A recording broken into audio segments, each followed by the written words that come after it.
Okay, let me start off telling you the background in brief, just so we have all the same context. Basically, we were the subcontractor on a 750 million real construction project, and it was a major one for us, really critical to the business. The main problem is that right from the start, the main contractor has been totally mismanaging the project, whether in terms of the project designs or agreeing last-minute variations with the employer. And this has directly resulted in the project suffering major delays and unnecessary errors and corrections. This led us racking up massive unanticipated costs, totally out of budget. So we were basically financing the project in a significant cash flow deficit. Each time we insisted to the contractor that our additional costs needed to be compensated, they would just dismiss it or do nothing.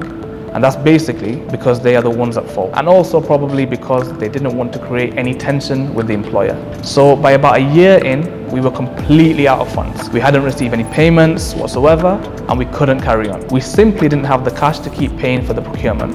So the contractor said to us they would give us cash advances to be used exclusively on procurement. But they made us provide bank guarantees as security, and there were some pretty high interest obligations on the repayment. And we did it because we didn't really have a choice. If we hadn't, we would have had to suspend work entirely and risk being dropped from the project. Anyway, the project continued to be badly managed, and there were more delays. Now, what we found out later was that the contractor was able to negotiate an extension with the employer for 6 months, but no one told us. Instead, the contractor kept telling us that we had to achieve the original project completion date. Otherwise, they'd terminate the subcontract and liquidate our bank guarantees, which were substantial. There was no way we were going to complete the project on time, so the only alternative they offered, other than terminating our contract, was for us to sign a waiver and release for any claims of compensation up to that point in time. So we signed that, but only on the basis that any further delays had to be fully compensated for, which the contractor agreed to do. Following this, the contractor continued to manage the project poorly, resulting in further costs on us.